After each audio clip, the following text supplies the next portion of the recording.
Ya, 7 de la mañana con 18 minutos, entramos de lleno en uno de los temas que ha marcado las últimas horas y los últimos días, la última semana. ¿Por qué no? Porque el cuarto juzgado de garantía de Santiago decretó finalmente ayer la prisión preventiva para Luis Hermosilla, que ya pasó sus primeras horas en el recinto penitenciario de Santiago 1. También tras las rejas quedó María Leonarda Villalobos en la trama de corrupción que salpica al mundo político y judicial.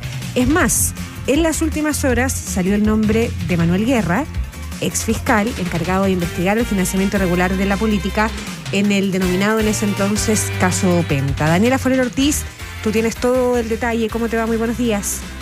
Sí, muy buenos días. De Sanhattan a Santiago 1. Ese fue el viaje sin escala en Jamaica y sin estar con ucranianas comiendo langosta de Luis Hermosilla, quien ya pasó su primera noche en prisión preventiva en el módulo 38 con imputados de tercera edad por delitos económicos, sexuales y también ex uniformados. La jueza Mariana Leighton del cuarto juzgado de garantía de Santiago consideró a Lucho, como es conocido en la plaza, y a María Leonarda Villalobos como un peligro para la seguridad de la sociedad, y quienes antes de ser esposados por gendarmería se sacaban sus respectivas joyas y se despidieron de sus familiares. La magistrada detalló que resulta configurado el delito de lavado de activos y el desconocimiento que se alega no resulta creíble en torno a la multiplicidad de antecedentes y apuntó que las imputaciones hablaban de delitos pluriofensivos. Como sean las cosas, tras 5 días de formalización del denominado caso Audios, encontrones, desmayos y frases célebres, y por qué no decirlo, con menciones a diversas figuras políticas, vivas y muertas, fue una victoria de la Fiscalía Metropolitana Oriente. Habló la fiscal regional de esa fiscalía, Lorena Parra, quien no descarta más imputados, y el persecutor jefe de Las Condes, Felipe Sepúlveda, quien reveló el monto de soborno imputado hasta el momento.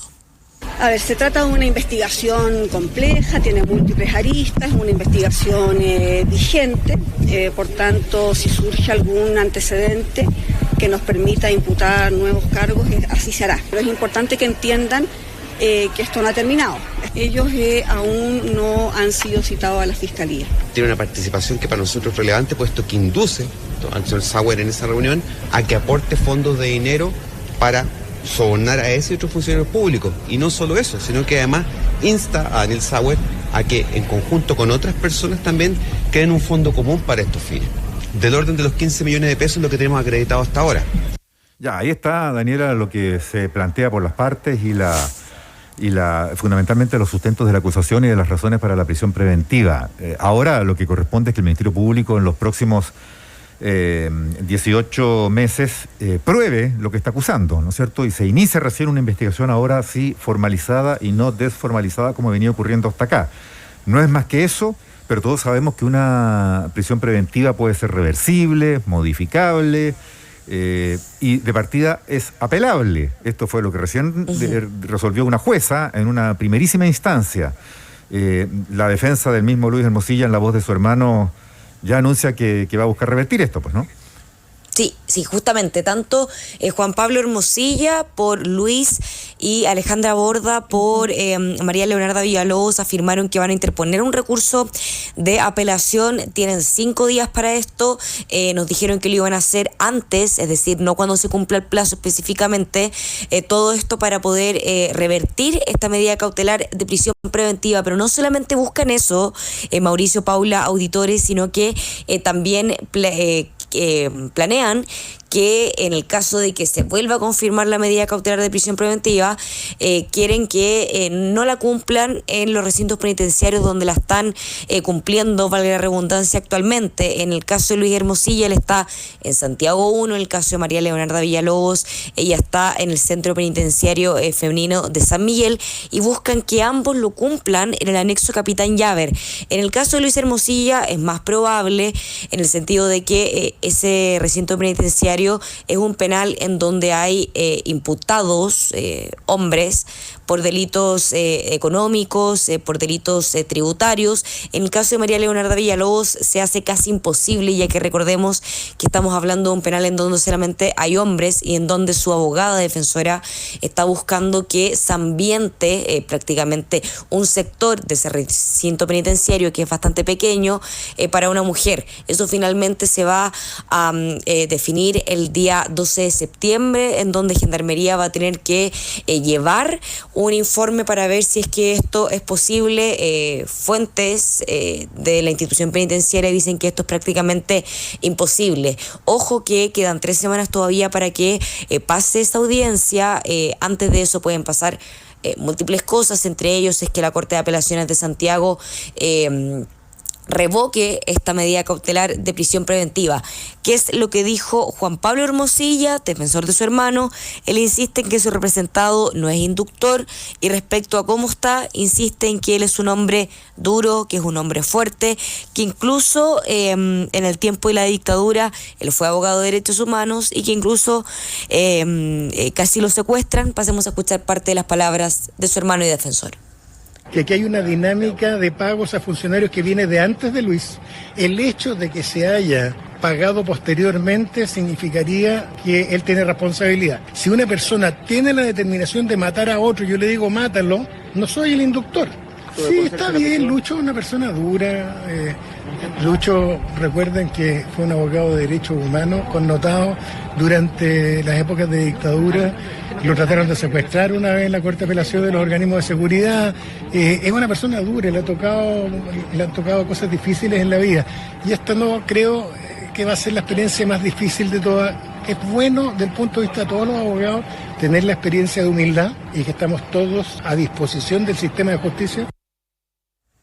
Ya, ahí está Juan Pablo Hermosilla dando cuenta de la situación de su hermano, que decíamos cumple esta prisión preventiva ya en estas primeras horas en Santiago 1. Tú ya describías el módulo en el que está y habrá que ver en esa audiencia de cautelares que fijó la jueza para el 12 de septiembre si es trasladado a otro recinto penal. Pero hemos revelado también, Daniela, tú lo revelaste ayer, bien a temprana hora, que Rodrigo Toppelberg, que es otro de los actores de esta trama, pero que es parte del denominado caso FACTOP, asumió ayer en una audiencia también bien particular, que fue él el que filtró el audio. Estaba en paralelo ahí al lado de Exacto, que estaba en paralelo, sí, pero que también era para revisar inicialmente sus medidas cautelares y que terminó convertida en una cosa bien inédita, donde alguien que está en prisión preventiva habla como en un juicio, digamos, ¿no? Declara como en un juicio. Sí. ¿Qué es lo que pasó acá con Rodrigo Toppelberg? Recordemos que él está formalizado por el caso madre, como es llamado, caso FACTOP. Él se encuentra formalizado por distintos delitos, se encuentra en prisión preventiva. De hecho, él está en el anexo Capitán Llaver y él decidió, aparte de declarar ante la Fiscalía, decidió hacer lo que se llama declaración judicial, que esto se hace en el Centro de Justicia ante un tribunal, ante un juez de garantía, y en ese momento, de manera paralela, cuando la magistrado del Cuarto Juzgado de Garantía de Santiago, Mariana Leighton, estaba resolviendo si dejaba o no en prisión preventiva a Luis Hermosilla y a María Leonarda Villalobos. Por otra parte, Rodrigo Toppelberg, que es socio fundador de la empresa FACTOP, reconoció que fue él quien filtró el registro con el que comenzó el caso audio. Recordemos que María Leonarda Villalobos reconoce por una parte que ella fue la que lo grabó, pero no se sabía quién la había filtrado, y fue entonces Rodrigo Toppelberg quien podríamos decir que se aburrió y finalmente decidió contar todo ante la justicia. Él reconoce que él difundió todo esto, que fue él quien envió este registro a funcionarios de la Comisión para el Mercado Financiero, también al fiscal Felipe Sepúlveda y también a los medios de comunicación. Nosotros hablamos después con Miguel Schurman, que es su abogado. Pasemos a escuchar parte de sus palabras, y que también respondió a preguntas de Radio ADN de que él cree que Daniel Sauer debiese estar formalizado también en el caso audios y no solamente en el caso FACTOP. Escuchemos sus palabras.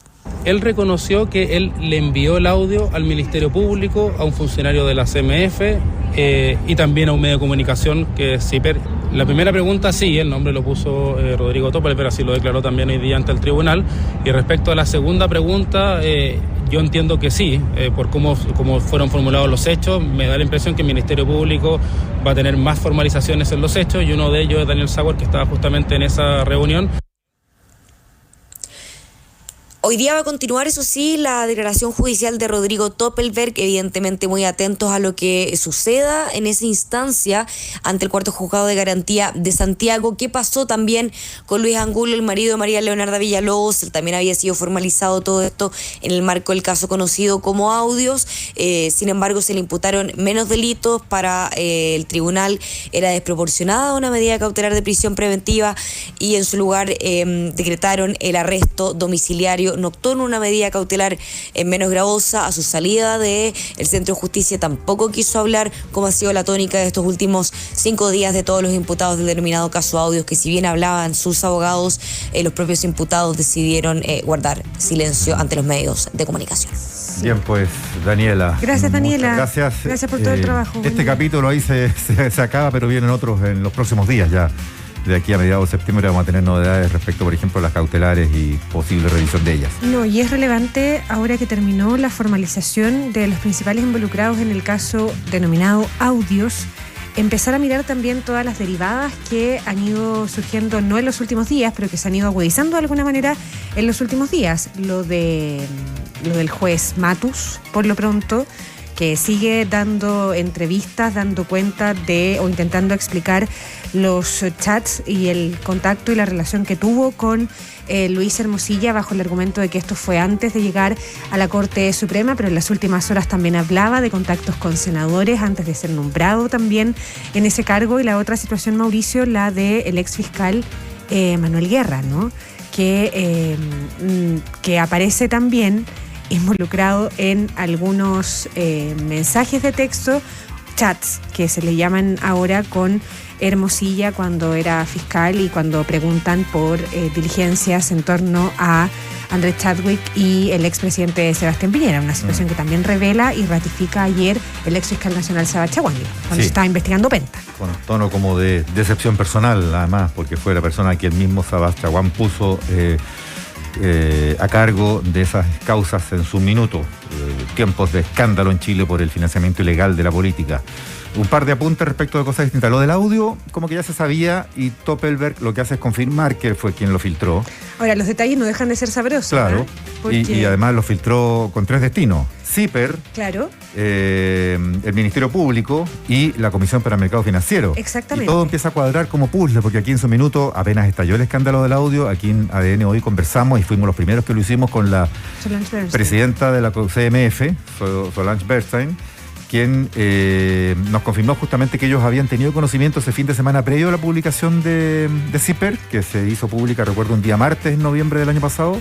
Ellos ya el fin de semana, el domingo, habían tenido el acceso a esa grabación. Sí, claro. Y el lunes se habían reunido la comisión, la CMF, los mismos comisionados, para tomar decisiones al respecto, y el martes se hace público. Ahí entonces se cuadra todo, ¿no es cierto? Sí, porque anticipadamente había sido Toppelberg el que lo había mandado. Y ya se sabía que ella, en quien había confiado, me refiero a María Leonarda Villalobos, el audio fue en Toppelberg. Lo que pasa es que ahora, desde la voz de él, y en una audiencia en estrado oficialmente, entiendo que no sé si bajo juramento o por lo menos con todas las solemnidades del caso, es quien confirma y entrega esos detalles. No, y él dice que cuando recibe el audio que grabó Villalobos, se mueve desde la comuna de Las Condes a Quilicura, viaja más de 20 kilómetros y ahí compra un celular. Porque esto lo hace en el anonimato, ¿no? La difusión de este audio a estos tres destinos. Y utilizó un programa del Reino Unido.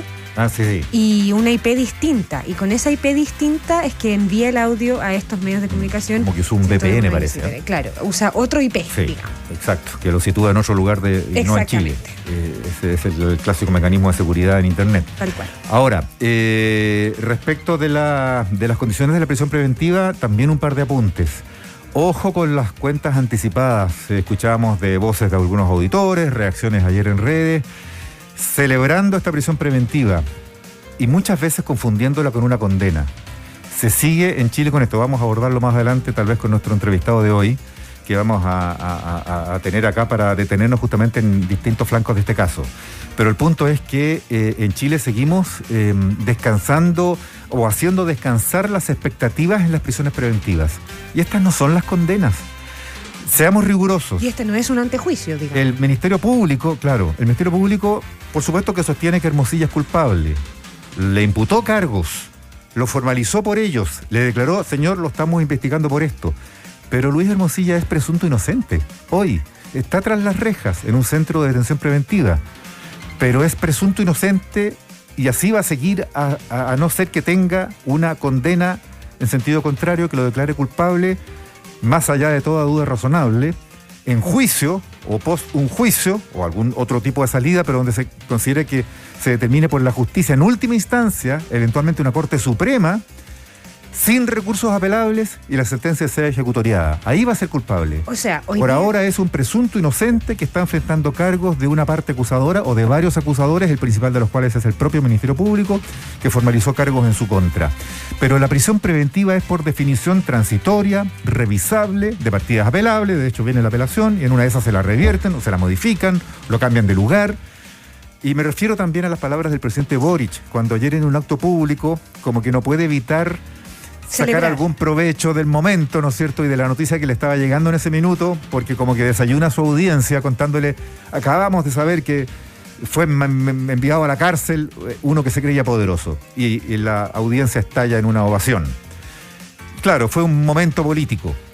Pero el presidente se equivoca si saca conclusiones apresuradas de lo que aquí ocurrió, porque en una de esas la otra semana sale libre, Hermosilla. No lo creo, no sé, por todo lo que se ha ventilado y lo que argumentó la jueza, parecería difícil de creer que una Corte Superior revisara con fundamento una cautelar de este tipo y la cambiara. Pero es que estas cosas se dicen cuando ya el juicio está avanzado. Ahora se inició la investigación, hay 6 meses por delante. Yo voy un poco más allá. Pero mucho cuidado. Yo voy un poco más allá. No sé si estas cosas se dicen tampoco cuando está más avanzado el juicio, digamos, ¿no? Tampoco tal vez ni siquiera cuando hay culpabilidad, porque se deshace el argumento de que los fallos judiciales no se comentan, sino que se acatan, ¿no? Porque también hemos sido súper críticos cuando el Partido Comunista cuestionó la prisión preventiva de Daniel Jadwe, digamos, ¿no? Y en este caso se celebra. Yo creo que ahí faltó algo de cautela por el momento, pero también por el rol de un presidente en relación a fallos judiciales y a procesos judiciales que están en este caso completamente en curso. Un matiz, por ahora Hermosilla no está en la cárcel. No está cumpliendo condena con los demás condenados. Está en un anexo de Santiago 1 que se destina, según entendemos... Está en un módulo para exuniformados internos recluidos por delitos económicos en Santiago 1. Que están imputados por esos delitos. Claro, y en el caso de Leonardo Villalobos... Entonces es un centro de cumplimiento de prisión preventiva. Claro, ahora lo cierto, y esto sí es relevante de lo que termina pasando ayer, es que efectivamente Luis Hermosilla y Leonardo Villalobos están en prisión preventiva por ser culpables de cohecho, de delitos tributarios, o ¿cuál era el otro cargo? De lavado de activos. Pero claro, sí están en prisión preventiva porque hay una jueza que determinó que existe una sospecha grave y fundada de que esos imputados pueden obstaculizar la investigación en el lugar desde el que están, digamos, ¿no? Claro. Y porque podrían haber participado. Esa es la razón de una cautelar. Y porque podrían haber participado en soborno de funcionarios públicos. Claro. Y ahí contaminar, decía la jueza ayer, incluso el mercado financiero y seguir en esa lógica. Y también porque la jueza determinó que ambos son hoy día, en este momento procesal, un peligro para la sociedad. Por las mismas razones previas incluso, ¿no es cierto? Porque se pone en riesgo en definitiva la justicia o la fe pública, incluso en el mercado financiero. Un pequeño detalle ahí sobre el anexo cárcel o el lugar donde está, por ahora Hermosilla. En Capitán Llave ya está Rodrigo Topperberg, que ayer salió de ahí para hacer esta declaración judicial, y están los hermanos Sauer. Entonces es pertinente imaginar que pueda ir Hermosilla a estar compartiendo, no celda necesariamente, pero sí recinto penitenciario o recinto de cumplimiento de prisión preventiva con quienes aparecen vinculados en la misma causa, cuando justamente la razón para meterlo a prisión preventiva es que no pueda coordinar acciones que obstruyan la investigación. Ayer la abogada de Leonardo Villalobos planteaba otro tema en relación a Capitán Llave, porque decía, no hay un centro penitenciario de características similares para mujeres. No hay, justamente. Y eso pasa siempre. Pasó históricamente con capuchinos. No había un capuchino para mujeres. Exactamente. Siempre van también a una dependencia especial, apartada de las condenadas, en lo posible, no sé si siempre ha sido así, Pero en la cárcel de mujeres. Tal cual. Bueno, de hecho, ahora Leonarda Villalobos está cumpliendo su prisión preventiva en la cárcel de San Miguel. Se ha dicho en un módulo también para casos de connotación pública. Pero ahí hay un tema, Claro, no por victimizar a la... no son hechos de sangre, que son otro No, claro, tipo de delitos. pero así está la cosa. Así es, nada más y nada menos.